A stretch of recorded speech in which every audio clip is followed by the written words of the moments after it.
Washington Attorney General Bob Ferguson filed a lawsuit Thursday alleging Johnson & Johnson played a key role in the opioid epidemic. The lawsuit accuses the company and its subsidiaries of using deceptive marketing practices to promote the use of opioids and downplayed the risk of addiction, despite knowing that opioids carried serious risks of addiction, injury, overdose, and death.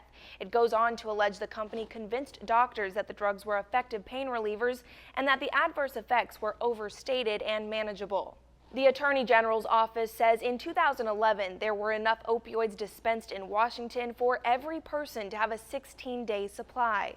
In a press release, Ferguson said, "Opioids have torn apart Washington families, overburdened our healthcare system, and caused an epidemic of addiction we are struggling to contain. Johnson & Johnson must be held responsible for the damage it caused." The Washington suit cites a similar one filed against Johnson & Johnson by Oklahoma. In that case, the company was found guilty of contributing to the opioid epidemic and ordered to pay over $500 million. The judge later lowered that to $465 million.